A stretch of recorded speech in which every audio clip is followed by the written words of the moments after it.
اعوذ باللہ من الشیطان الرجیم بسم اللہ الرحمن الرحیم وصلی اللہ علی محمد وآل بیتہ الطیبین الطاہرین المعصومین۔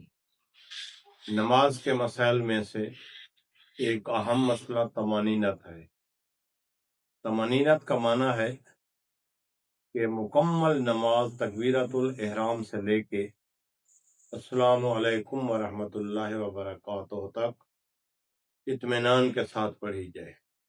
اطمینان سے مراد یہ ہے کہ دلی طور پہ انسان مطمئن ہو کے پڑھے، سکون کے ساتھ پڑھے، تواضع، خشوع و خضوع کے ساتھ پڑھے، اور ذہنی جو کیفیت ہے جسم کی وہ بھی طمانینت میں ہو۔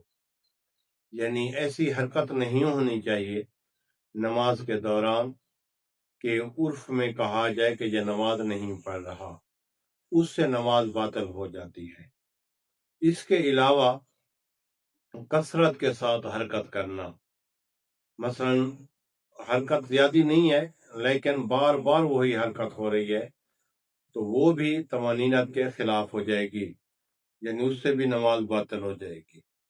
مثلا بعض لوگ نیت کرنے کے بعد وہ اپنی آستینیں درست کرنا شروع کر دیتے ہیں، یا کوئی ایسا کام کرنا شروع کر دیتے ہیں کہ جس کو فعل کثیر کہا جاتا ہے، تو اس سے نماز باطل ہو جاتی ہے۔ باقی نماز کی حالت میں جو واجب ذکر ہے، واجب ذکر کے دوران جسم بالکل سکون میں ہونا چاہیے۔ مثلا تکبیرۃ الاحرام کے وقت جو اجازت ہے وہ فقط ہاتھوں کو حرکت دینے کی اجازت ہے تکبیرۃ الاحرام میں۔ اس کے علاوہ رکوع میں جسم نہیں ہلنا چاہیے، جو واجب ذکر ہے اس میں نہیں ہلنا چاہیے، واجب ہے کہ نہ ہلے جسم رکوع کی حالت میں، اور جو ذکر رکوع ہے واجب مقدار ہے۔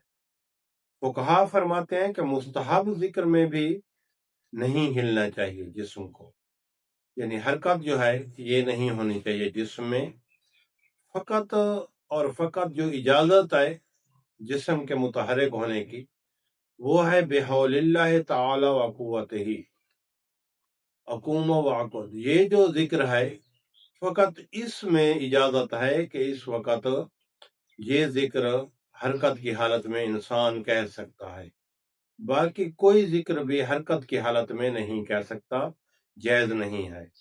مثلا اگر حرکت کرنا چاہے، مجبور ہے، تو پھر ذکر کو روک لے اور مثلا پاؤں کو سمیٹنا چاہے یا کھلا کرنا چاہے یا کوئی اور ایسی حرکت کہ جو ضروری ہو اور فعل کثیر نہ ہو، تو ضروری ہے کہ وہ ذکر کو روک لے نمازی، اور ذکر کو روکنے کے بعد یعنی وہ کام انجام دے دے جو مثلا پاؤں کو پھیلانا ہے یا سمیٹنا ہے یا کوئی ایسی حرکت جو فعل کثیر نہیں ہے انجام دینی ہے، وہ انجام دے دے۔